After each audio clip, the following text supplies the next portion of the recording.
Honorable Fred Oblok, Honorable Members of Parliament, Senior Members of the Indian Diaspora, High Commissioner, dear friends. First of all, let me say it's a really great pleasure on my first morning here to meet with all of you. I may be a minister, but I'm also a member of Parliament. So I want to remind all of you that I very much, in a way, have the same feel, the thoughts, the interest, the mindset that many of you have, and I am particularly pleased today at meeting all of you, because in my own country, I know that when members of Parliament take interest in foreign affairs, when they commit themselves to furthering any relationship, it's a great source of strength for those ties. Every foreign minister listens to their MPs. Trust me on that. So I'm sure that when all of you collectively express your interest in your commitment, my counterpart must be feeling the same thing. Now, at the beginning, a reference was made to the more intense relationship that we've had in the last few years, and that is indeed the case. We've had from India Prime Minister Modi here a few years ago. Many of us remember particularly his address to the Parliament, because he actually used that to lay out our Africa policy as well as our development partnership policy. So even in our larger dealings with the world, we refer to it as the Kampala principles. So it's something which is really very significant in our foreign policy. But we've also had our Vice President here, who's the Chairman of the Upper House, our Speaker, my colleague, who's the Minister directly in charge of African Affairs, and I myself am here.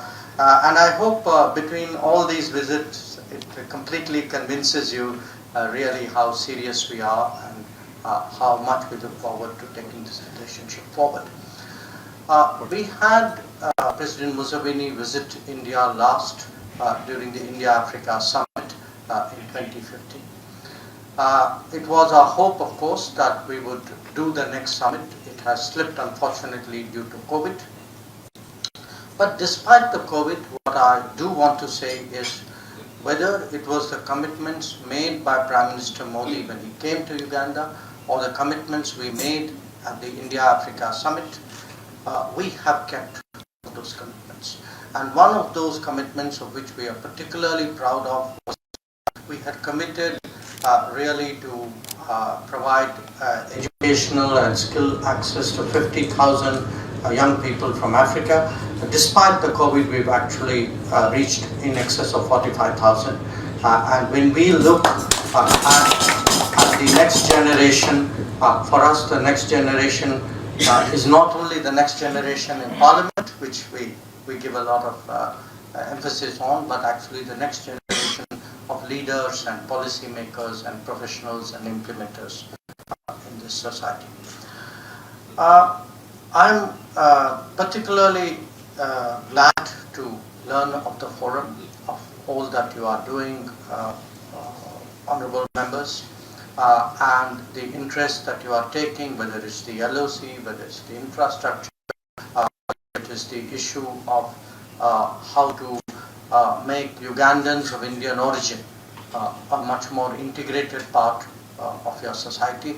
I certainly would support you, your endeavors in this, and I truly wish you strength. I look forward to your taking all these issues forward. Let me briefly speak about our development partnership. One, because an important event in my own program this time is the inauguration of the National Forensic Research University. We have a university which was the brainchild of Prime Minister Modi. Its first campus of India is in Uganda. have the privilege of joining the President and the Defense Minister tomorrow for that event. And I think that's a testimony of how strong our relationship is. You referred, sir, to the lines of credit. I did note that somehow we were not, for whatever bureaucratic obstacle, not be successful in taking it forward. But what I do want to say is it would be very helpful for us to actually have clarity, conceptual clarity. If we can make up our minds that we do want to go forward, from our side, I assure you we will be flexible. I will not allow a process issue to come on the way. If that means that we have to tweak some rules and policies on our end, I'm prepared to do that. I will be informing the Honorable Foreign Minister today of that. But I would urge you to look at that line of credit if you are genuinely interested, because at the end of the day, that is a call you have to make. The focus, of course, as you all know, is on power transmission and on dairy and animal husbandry. I understand these are really priority issues. Certainly, I want to reiterate our commitment. I will also today be joining one of your ministers in the virtual inauguration of a water supply project. And here too, I leave the thought with you, because increasingly across the world, getting water to communities, getting safe, quality water to communities is a very major issue. And one of the largest, I would say, developmental initiatives we have in India today. In Prime Minister Modi's first tenure, we made a dramatic change in terms of providing electricity to homes and toilets to people. In this term, we are very confident that our ability to get piped water across to all homes in India will be almost completely achieved. So we today are willing to share some of those experiences, because a lot of businesses and experiences have got created in that process, and that is something which may be of use. We also have a long tradition of exchanges, of education, of training. It is in the civilian sector, it's in the defense sector. Yesterday I told the defense minister we'd be happy to expand that and take that forward. Now, having shared my thoughts, I also take the liberty of sharing with you some of the guidance that I got yesterday from President Museveni when I soon after an arrival.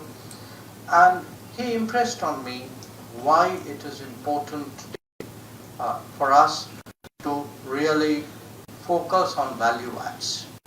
That this is a country which has a lot of resources, it has a lot of talent, it has a lot of skill, it has a lot of produce.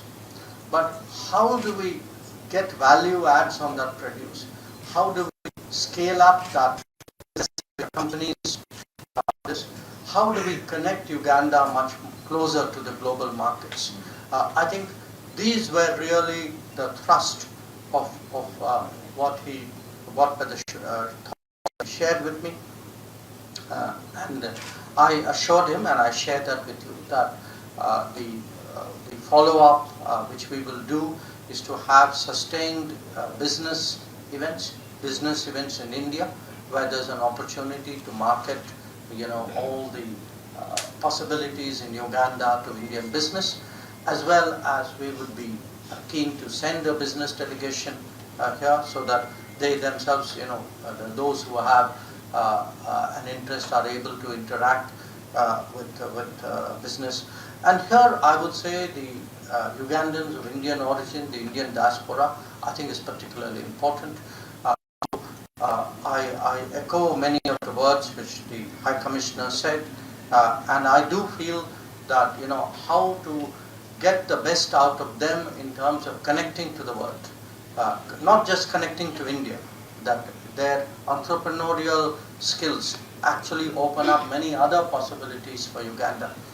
So that is something which you might want to reflect on. We today, of course, in India, we are very preoccupied with our chairship of the G20,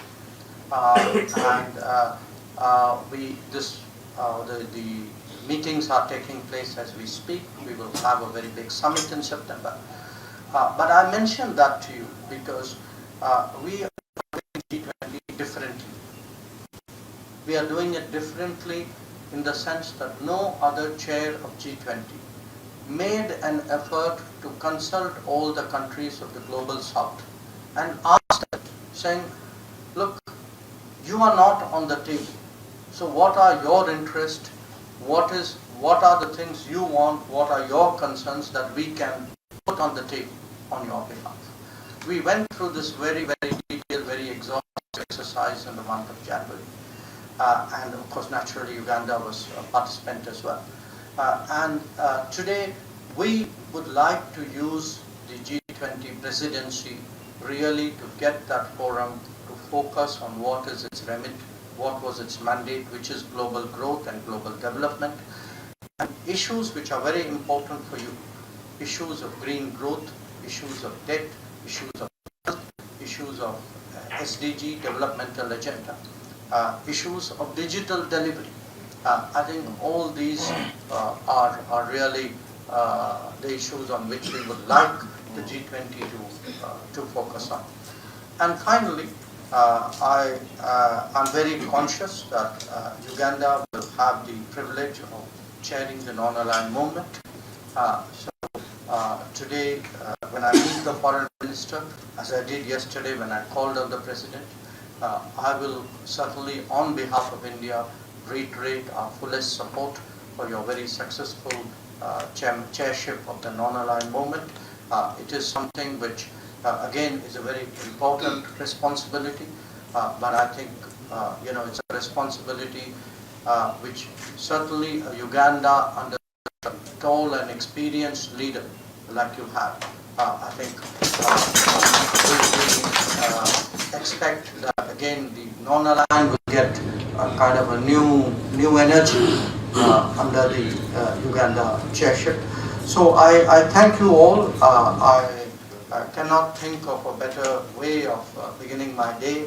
I will be, after this, of course, meeting my counterpart ministers, doing some of the inaugurations that I spoke to you about. But I leave one thought with all of you. Whether it is collectively as a forum or individually, you're all very welcome to India. When you come to the parliament, I assure you, I'm an honorary member of every parliament forum. I try whenever any parliamentary delegation comes from abroad to see, somewhere in my parliamentary time, because I have an office in parliament, to find time to meet them. I would very much welcome all of you there in India. I would welcome you there not just as an expression of friendship.